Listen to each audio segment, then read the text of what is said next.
The night the river swallowed her parents, the gods whispered that the world would one day bow to the girl left behind. She arrived in Agulu with nothing, no shoes, no family, no name anyone wanted to remember. They called her cursed. They said she brought death. They said she would never become anything. But the river that tried to take her also gave her a second chance. This is not just a tale of sorrow. It is the story of Ijeoma, the orphan girl they rejected, who rose from the mud, walked through fire, and became a queen. Ijeoma arrived at the shores of Agulu village when she was just 7, barefoot and soaked in tears. Her parents had drowned during the river crossing mishap that happened in the Omambra River after a market day in the neighboring village of Agulari. Their wooden canoe was too weak for the strong evening tide. It flipped, and by the time help came, the river had swept them out of sight. By the time the tide settled, all that remained was only little Ijeoma, who was rescued by a fisherman. Her parents and every other person aboard the boat couldn't make it alive. She was found safely lying on a floating log of wood, maybe a piece of the wrecked boat dangling along the riverbank. Her survival was nothing but a mystery to all that witnessed the incident. No one could explain how a little girl without any swimming skill managed to survive such a disastrous windstorm that overpowered and eliminated several adults, including both her parents. Due to the strange circumstances surrounding Ijeoma's parents' death and the superstition attributed to water-related accidents in Africa, especially the ones that involve the death of people, the villagers stigmatized Ijeoma. They were afraid to have anything to do with her. Nobody wanted to take her home and give her a reason to live. She was traumatized, rejected, and accused. Some said, she is responsible for the death of her parents. Others said, she is cursed by the gods. Ijeoma stood in the village square shivering from cold, hungry for care, and wrapped in a torn cloth that barely hid her bruised knees. Her eyes, too wide as a result of fear, and her stomach too big after swallowing several liters of water. She innocently searched every face that passed by for kindness. But none was forthcoming. People kept giving one flimsy excuse to the other. They were stating invalid reasons why they could not adopt Ijeoma and give her a new home. "We are too poor. We cannot afford to feed an extra mouth," said one woman. "My house is already filled with kids. I have 7 children already. My wife will never accept another woman's child," another man added. "She must be cursed by the gods, and her nemesis would follow anyone who dares to adopt her," someone whispered. It was as if all hope was lost for Ijeoma's quest to find a new home. It was getting late, and the market square was gradually getting empty. From nowhere, Mama Needy emerged. She stepped out from the deserting crowd. She smiled that day like an angel descending from the clouds from the heavens. The level of messianic undercurrent Mama Needy was showcasing before the crowd can only be associated with Moses in the Bible, on his mission leading the Israelites to their promised land. "I will take very good care of her," Mama Needy said. She gave Ijeoma a caring look and a lovely smile. She knelt down gently and embraced her with such warmth and softness that could only be offered to a distressed child by her biological mother. The crowd murmured in admiration. "May the gods bless you, Mama Needy." The villagers sang her praises and called her the pillar of the community. They called her Mother of the Motherless. But what the villagers didn't know, what no one saw hidden, was the intention behind Mama Needy's action, the emotion behind her smile. Actually, Mama Needy didn't take Ijeoma in out of love. No. She took her in to prove her own self-worth before the crowd. She stage-managed the heroic drama of adopting Ijeoma, not because of the love and sympathy she has for the homeless kid. Mama Needy adopted Ijeoma just to win the praise and admiration of the enchanted crowd. Her real intention of bringing Ijeoma into her home was to recruit her as an extra hand to serve her household. To use her as a mercenary to do the extravagant biddings of her pampered children. Inside Mama Needy's house, Ijeoma was treated like a worthless piece of trash. Even a common slave from an alien planet can boast of a better livelihood than Ijeoma received in her new home. She was always starved, punished for any slight mistake, and given difficult tasks that were inappropriate for her age. Despite all her effort to please her over-demanding foster mother and her spoiled children, Mama Needy refused to be impressed by Ijeoma's hard work. Her children made life very difficult for Ijeoma in the house, especially her first daughter, Needy, who always finds a reason to make sure that Ijeoma is punished by her mother. Ijeoma's pain gives her joy. Needy would intentionally dirty the floor to make sure Ijeoma was always busy with one chore or the other. Mama Needy had 4 daughters of her own, plump and pampered girls who spent their days plaiting hair, eating roasted yam, dancing under the moonlight, and gossiping about village boys. Since the arrival of Ijeoma in the house, Mama Needy has never allowed her daughter to get involved in the house chores any longer. Why should my beautiful angels stress themselves cooking or washing when they have a maid to do their bidding? Mama Needy asked. Needy, her eldest daughter, was her pride, tall, with sharp eyes, full hips, and ambitions to become queen one day. Her mother always whispered to her, "You are destined for royalty, my child. You are the most beautiful girl in our village," her mother always praised Needy. Meanwhile, Ijeoma fetched water before the rooster crowed. She pounded yam until her arms ached. She scrubbed the courtyard until her knees bled. She cleaned the feet of the daughters after festivals. She washed their clothes, cooked their meals, and cleaned the house. Her hands were always blistered due to pain, and her clothes were always torn by stress. Yet, Ijeoma never complained. She sang as she walked, soft melodies that flowed like the river. She moved with a grace that even the leaves seemed to bow to. Her smile, gentle, quiet, unwavering, could melt even the hardest heart. But not Mama Needy's. "You must work harder," she would say. "You must earn your keep. You should thank me every day that you're not sleeping under a mango tree." Mama Needy always reminded Ijeoma about her past history and how she picked her from the gutters. Ijeoma would always bow and whisper, "Yes, Mama. Thank you, Mama." She literally worshipped her. Now, in those days, Prince Obinna, the only son of King Ismaduogu, was known to sneak out of the palace. He is always curious to explore terrains within the kingdom of Agulu. He liked to move without his bodyguards, to be seen and interact with the people from the standpoint of a commoner, not royalty. Prince Obinna wanted to be known for who he is, not the position he occupies in the community. Despite the abundance of wealth surrounding the palace, Prince Obinna likes to dress modestly, no royal attire, no expensive ornaments. Just a plain and simple outfit. They said Prince Obinna hated the golden cage he lived in and the regimented life he had to put up with in the palace. He wanted to feel the dust under his feet. He wanted to hear the market women laugh and the hunters boast. Prince Obinna wanted to personally woo his woman and win her love by merit. He didn't want to marry out of duty. He wanted to marry for love. On this course, Prince Obinna disguised himself in search of true love. One fateful evening, Ijeoma went to the stream as usual to wash Mama Needy's wrappers and those of her daughters. Not minding the absence of anybody in the stream, Ijeoma started humming some sweet songs of melody. Little did she know that destiny had a plan that would change her fortune for the better. The wind carried the symphony of Ijeoma's sweet melodies into the ears of Prince Obinna. The sound of her electrifying voice plucked a chord in Obinna's heart that no one had ever touched before. Instantly, Obinna realized there was something very special about her that he couldn't explain but could feel the sensation. "You have the voice of a goddess. I'm impressed by your wonderful voice," Obinna said softly, stepping from behind the trees where he had hidden for a long while, watching and admiring Ijeoma's beauty and elegance. Ijeoma startled. "I only sing to unburden my soul from distress and lift my spirit," she replied innocently. For the first time since her survivor encounter, Ijeoma's effort was appreciated by somebody, not someone familiar, but a stranger. This was the kind of response she expected from Mama Needy's family often, but it never happened. Now a stranger whom she had never met before just made her feel special, appreciated, and encouraged just by commending her voice.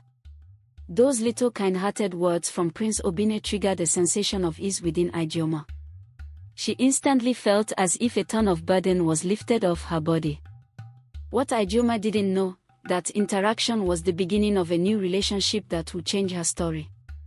Day after day, Prince Obinna and Ijeoma met in secret, by the stream, under the mango tree, beside the abandoned shrine. They talked about dreams and intentions. Ijeoma shared her heart, how she longed for peace, to be recognized, to be loved, and to be cherished. Obinna shared his desires and personal ambitions, but he never let Ijeoma know that he is the crown prince of the Agulu kingdom. He intentionally hid that aspect of himself from Ijeoma. He intentionally made her fall in love with his personality, not his title or possessions. One day, Ijeoma stayed longer than usual in the stream where she went to wash cloth. Mama Nidi became worried, not because of her concern over Ijeoma's safety, maybe something had happened to her in the stream. Mama Nidi was worried because of her expensive cloth that Ijeoma went to wash in the stream. She didn't want to hear any story about personal belongings. For her, something would rather happen to Ijeoma and leave her clothes intact. After a while, Mama Nidi sent one of her daughters to go to the stream and check what is keeping Ijeoma in the stream for so long. She instructed her to bring her clothes back if anything had happened to Ijeoma. As Nidi was going to the stream, she sighted Ijeoma and Prince Obinna playing, chatting, and laughing together like childhood friends beside the stream. The sight of her family mate closely interacting and having a good time with the Prince of Agulu Kingdom made Nidi feel terribly sad and very jealous. My own Prince Obinna? Nidi questioned. She had a crush on Prince Obinna, but the prince had not even looked her way at all, talked to her, or even given her attention. Without letting the lovey-dovey couple notice her presence, Nidi tiptoed away from the scene and bitterly returned with a broken heart. My mother must hear this, she swore. My mother will deal with this bastard for snatching the man after my heart, Nidi boasted. She ran home, running faster than a goat chased by a dog. On getting home, Nidi became dramatic and started crying so that her mother would understand the seriousness of the situation and take drastic action that would turn around the situation for her good. Mama Nidi saw her daughter crying bitterly and became anxious. What is the matter, my lovely daughter? Has anything happened to my new clothes? Mama Nidi asked, without minding whether Ijeoma was in danger. Mama, I am finished. Can you imagine? That useless and dirty girl you picked from the gutters has ruined my chances of becoming the queen of the Agulu kingdom. Nidi said, with fears in her eyes. I caught Ijeoma red-handed frolicking with Prince Obinna in the stream. Nidi reported. Enraged by her daughter's report, Mama Nidi stepped outside the compound's entrance with fire in her eyes and a rod in her hands. She was waiting for Ijeoma to come back from the stream and face her wrath. Nidi, her daughter, stood behind her, arms folded, lips tight. We will show that girl pepper today, Nidi said. As soon as Ijeoma came back from the stream with the washcloths on her head, she was bashed with accusation and assault. After everything I've done for you, Mama Nidi screamed at Ijeoma.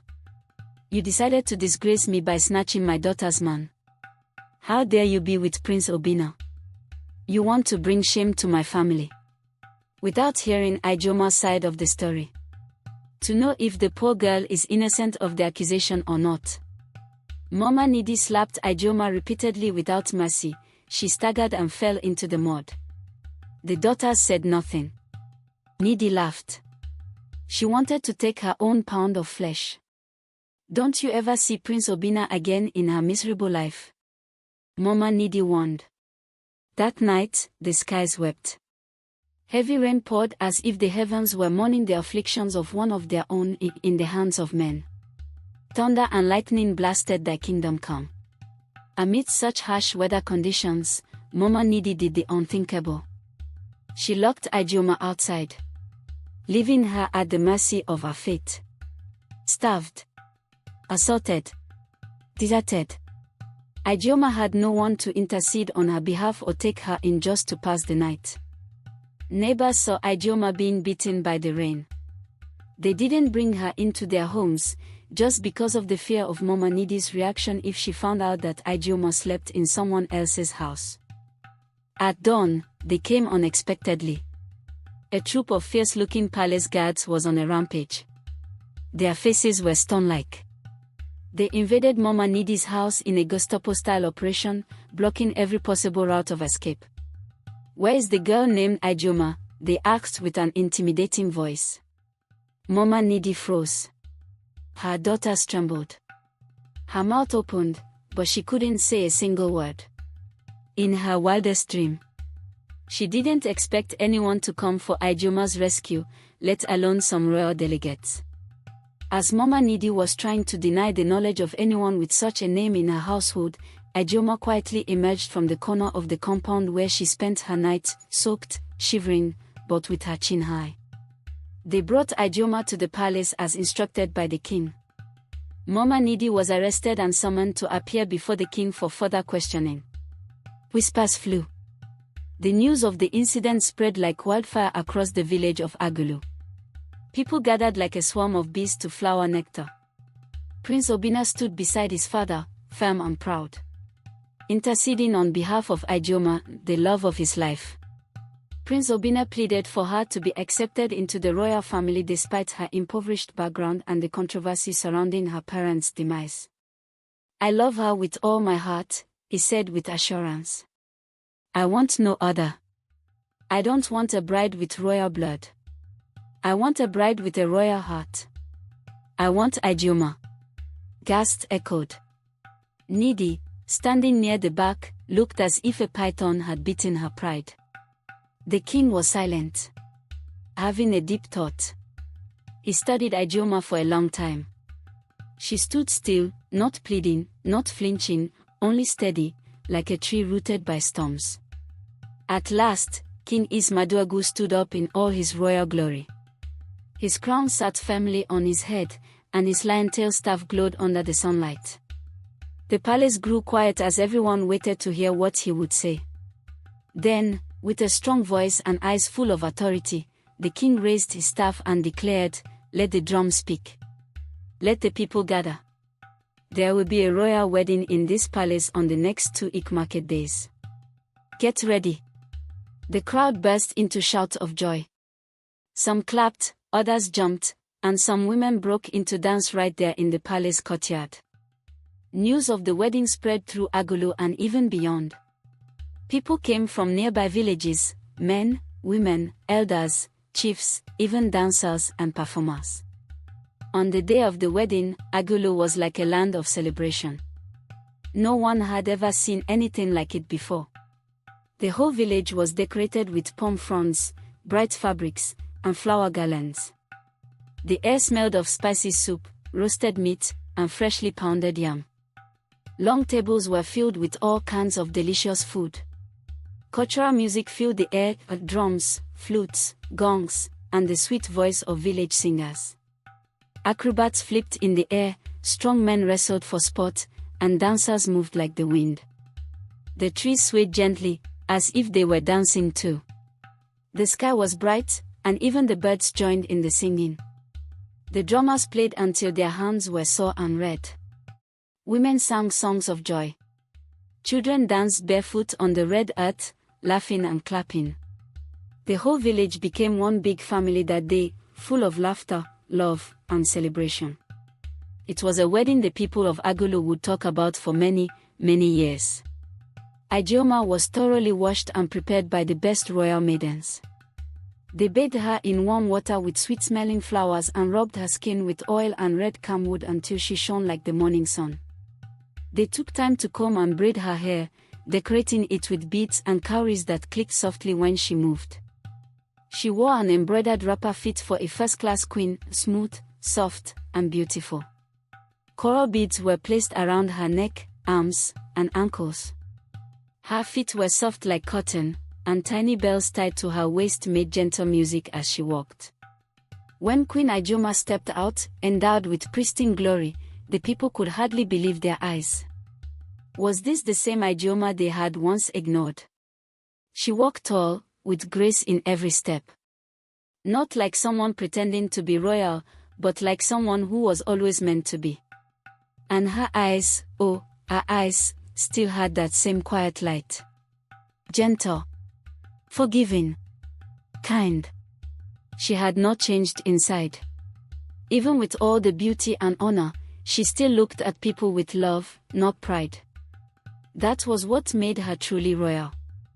Ijeoma walked through the village on her way to the palace, dressed in her royal wrapper and coral beads.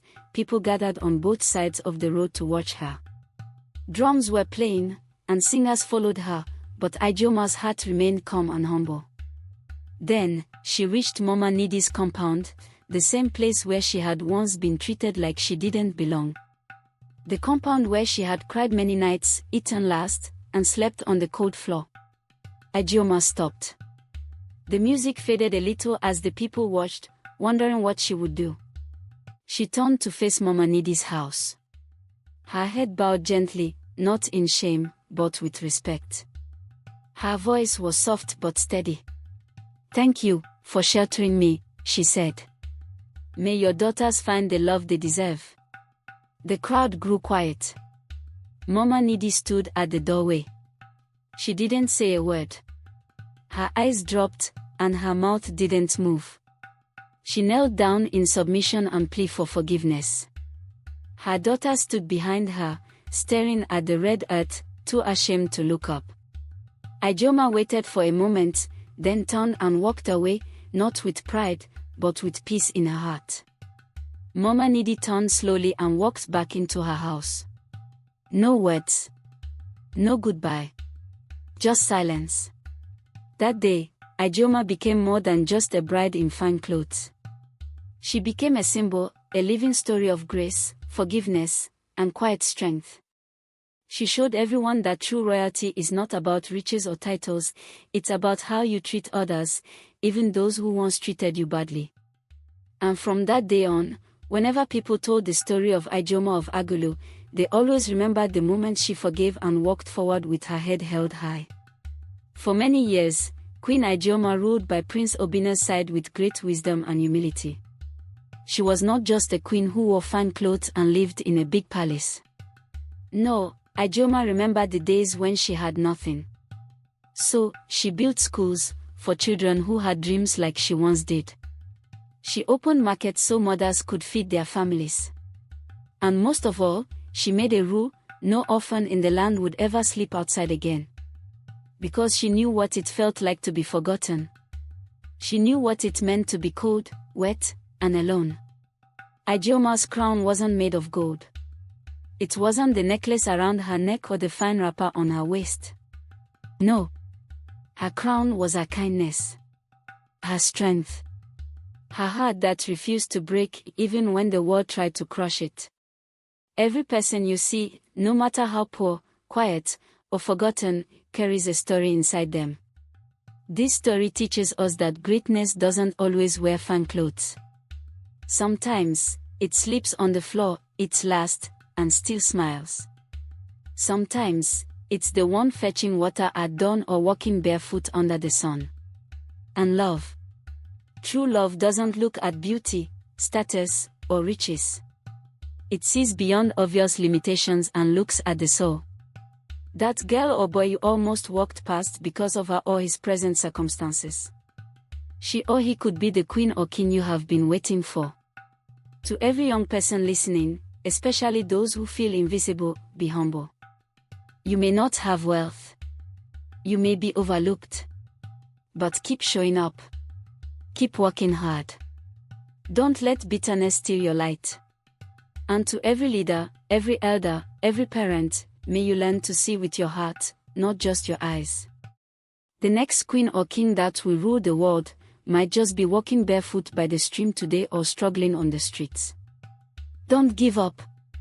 If this story inspired you, please like, share, and subscribe to Audacity Folktales, your home for powerful African stories that warm the heart. Until next time.